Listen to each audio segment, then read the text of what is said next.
Hey everyone, this is Black Lanner and welcome back to this channel. In this video I'll be talking about the Black Lanner, a 55-ton clan Omni-Mech and only the second clan 55-tonner since the start of MWO. Now that we've had about a month to play with it, I can be sure to give you guys a pretty comprehensive look at the strengths and weaknesses and a number of builds you can try on the chassis. When the mech was first announced, I didn't really have high hopes for the chassis. Its massive locked engine and mask was expected to be, and was, its limiting factor, which meant that it couldn't take a weapon payload that you expect from a clan medium. For this reason, builds focused around a heavy ballistic weapon is going to be out of the question. Missile builds like ATMs are going to be limited by weight, and SRMs are limited by the number and locations of the missile hardpoints. Finally, a lot of energy builds are going to run into heat and therefore DPS issues due to the lack of DHSs. On the positive end, the mech has up to 5 high-mounted energy hardpoints using the hero head and reinforcement omnipods, which could be used for hill peaks. It has up to 11 energy hardpoints in total, which gives us a lot of options to play with. Most importantly, the Lanner can move at light mech speeds, and combined with ECM and some durability quirks, they help immensely with being a good skirmisher. Overall, they're not quite enough to make up for the Black Lanner's low damage output, but even with these limitations, I think it makes the Lanner the skirmisher of choice among the larger clan mediums, overtaking the Stormcrow in that role in my opinion. By the way, I'll be using the term skirmishing a lot in this video, so if you're not familiar with the playstyle, I just did a video on this subject. I'll put up a card to link you to that video, which you should see up in the top right corner. Normally I don't bother with stock Omnipod sets, but the Lanner actually has some legit options without going with Frankenstein pods, so I'll be talking about them first, starting with 2 of the better builds in the Lanner. The C variant comes with 6 energy hardpoints on the right arm with an ER laser energy heat gen quirk, which I think is by far the most useful Omnipod set quirk among the Lanners. The obvious choice is 6 ERMLs, which is also a good choice given the Lanner's lack of heat sinks. Now, some people will probably prefer using an ECM Omnipod on the head, but I think the better DPS that comes with the energy heat gen quirk makes this version arguably better. Since we're not really making very good use of the Lanner's speed with this build, we de-emphasize mobility and put more skill points into firepower and max out durability.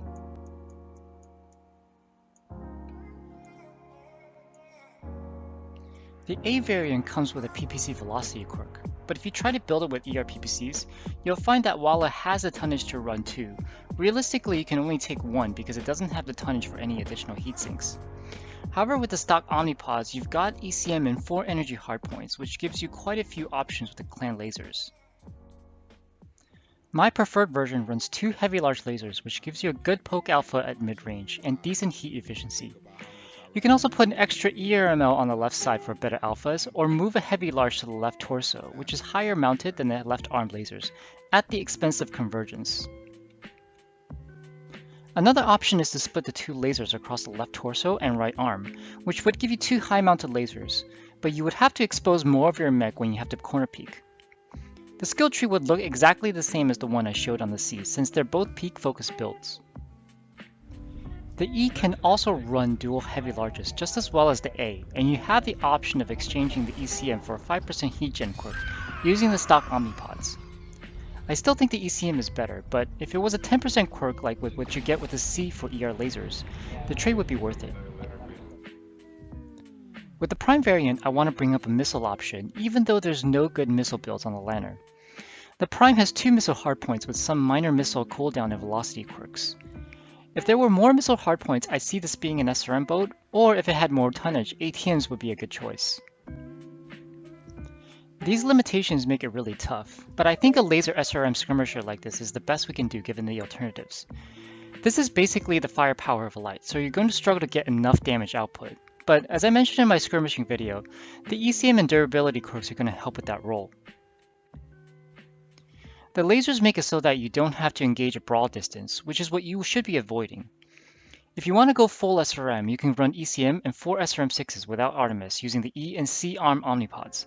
But at that point, why not just run an Arctic Wolf, which can do the same thing but has much better firepower and is similarly fast. I want to mention that I tried heavy meads in this build, which gives you similar range but more alpha.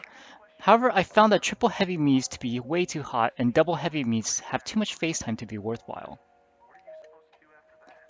The D variant can do the prime missile build as well, except you exchange the ECM and an ST durability quirk for a range quirk and 2 extra energy hardpoints. It can also run the dual heavy large build from the A without ECM in exchange for the extra range, and the option to put those lasers on the right side, which helps when your team NASCARs. I think, however, both options are questionable because that ECM is pretty effective in the public queue. And finally, the Bellinarius hero. This variant is kind of funny because I feel like I know what's going through PGI's minds when they designed this. They're like, hey, people really like MGs, let's just slap some MGs on this mech and people will surely buy this hero. Well, I think they missed the fact that the reason why mechs like the Piranha and Mistlings was fun was because those MG builds can easily slip behind people's backs and stay there, critting out components. MGs have always been bad against armor, so if you try to attack from the front, your MGs are going to do hardly anything for the first half of the match. If you try to play it like light and backstab, you'll realize that while the Lanner has speed, it does not have the agility to stay behind big mechs. Being such a big target also makes it easy to see and hit during its approach. The only thing that the hero mech brings to the table is the head energy hardpoint, which will come in handy in some builds. Now when we swap around Omnipods, we get a few more energy options. As I mentioned, there are no good missile and ballistic builds on the Lanner, so we're going to make use of the 11 energy hardpoints available to us. There are 2 builds worth mentioning that can't be done with stock Omnipods. First is this Black Lanner attempt at a laser vomit, which I demoed at the intro of this video. I say attempt because other mechs do this type of build so much better. We're only getting 39 points per alpha, and sustained DPS is not great because of the lack of DHSs. But it's not bad, and probably one of the better builds in this mech because of the high mounted hardpoints. The skill tree I use is the same as the C variant tree, which I showed before. The last build in the build that I will be demoing today is the ERSL Skirmisher, and if I can only recommend one build, it would be this one. It's not because it's the best or the most meta, but because it is sufficiently effective and unique. The only other mech that can reasonably do 11 or more ERSLs is the Nova, and the Nova has the issue of being slow and tougher to reposition for such a short range build. Because of all of its extra tonnage, the Stormcrow normally takes SPLs instead of ERSLs. Both the Nova and Stormcrow play closer to brawling than the skirmishing playstyle. The Nova because it can't reposition as quickly, and the Stormcrow because it has to engage at such short ranges, and therefore they rely on being able to kill whatever they're shooting at. The Lanner as of today is the best clan skirmisher in the 50 to 55 ton range because it checks off all the boxes to execute that role well, from being speedy and reasonably durable to having sufficient firepower at the intended ranges. The skill tree that I use emphasizes speed and durability at the expense of some heat efficiency. But as I talked about in my skirmishing tutorial, my goal typically isn't to kill off a mech on each engagement, but rather to damage it and cool off. Okay, let's go see this mech in an actual match. In this match we're on Rubelite. Rubelite, even though it's a hot map, it allows us to get close fairly early on in the game. So overall, it's a pretty decent map for ERSL boat.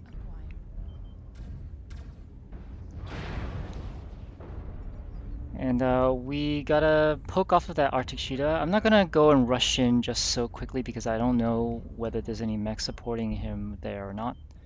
So I'm kind of waiting for support to come in before moving any further.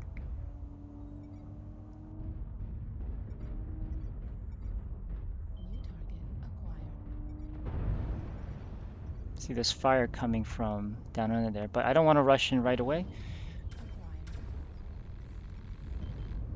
I don't have the range if the mechs are too far away, and I misjudged my heat cap there for a little bit.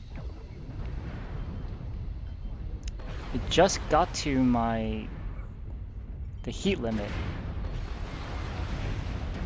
One ERSL less and I would not have shut down there. So we see mechs, enemy mechs across that corner, and we're gonna poke a little bit because we have enough mechs there to avoid getting focused on when we peek. There's some mechs behind me blocking my way.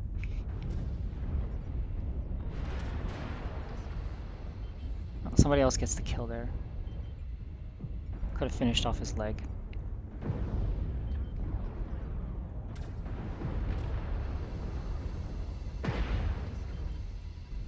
Peeking that corner just a little bit more.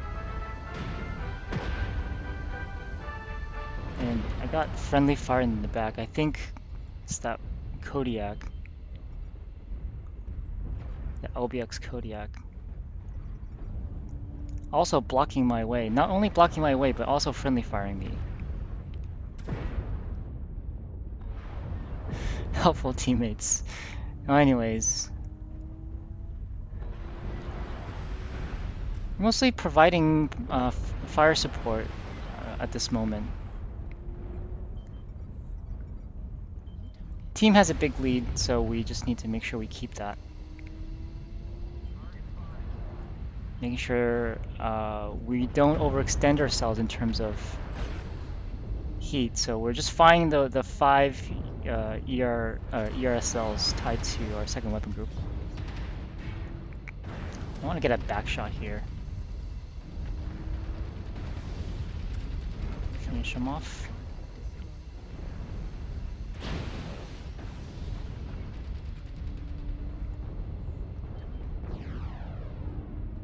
And it's time for cleanup.